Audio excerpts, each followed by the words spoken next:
Le 31 mars 2025, la CARL a voté un budget de 78,8 millions d'euros. Un budget construit sur des bases financières saines pour bâtir un territoire plus résilient, solidaire et prospère. Il est composé d'une section de fonctionnement et d'une section d'investissement regroupant chacune des recettes et des dépenses. Le budget de fonctionnement de 47,9 millions d'euros permet à la CARL d'assurer ses missions de service public. Il est financé par la fiscalité locale, la taxe d'enlèvement des ordures ménagères, la taxe de séjour, la taxe foncière, ce qui représente 37 millions d'euros. La dotation globale de fonctionnement de l'État, 6 millions. Le résultat de l'exercice précédent, 3,8 millions, et les autres produits de gestion courante. Grâce à ces recettes, la CARL peut assurer les dépenses de fonctionnement telles que les charges générales, 5,9 millions, les charges de personnel, 6,7 millions, la gestion des programmes publics transversaux, 7,7 millions, le soutien aux communes via la dotation de solidarité communautaire, 4,1 millions, le financement des satellites en charge du tourisme, des déchets, du transport, de l'eau et de l'assainissement, 23,5 millions.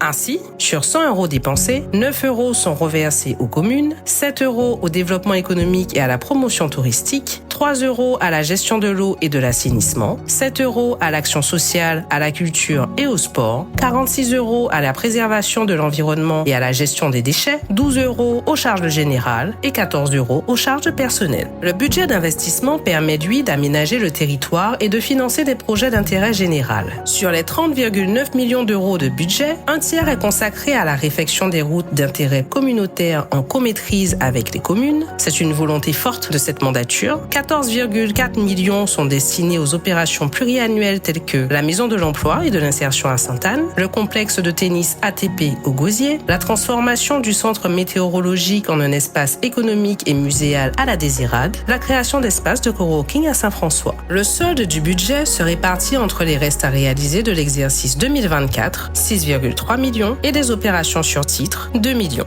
De plus, pour chaque projet réalisé, des subventions sont sollicitées auprès de partenaires privilégiés. Ainsi, sur 100 euros dépensés, la CARL investit 12 euros pour l'aménagement du territoire et l'habitat, 14 euros pour le soutien aux communes, 11 euros pour la gestion des milieux aquatiques et prévention des inondations, 2 euros pour la mobilité, 42 euros pour l'action sociale, l'attractivité culturelle et sportive, 4 euros pour le développement économique, 14 euros pour la modernisation de l'administration et numérique. En 2025, ce qu'il faut retenir. Aucune augmentation de la fiscalité depuis 2 ans. Une gestion rigoureuse pour libérer des marges d'investissement. Une gestion des satellites pour répondre aux besoins de la population. Des projets structurants au service des habitants et un soutien renforcé aux communes pour un développement équilibré.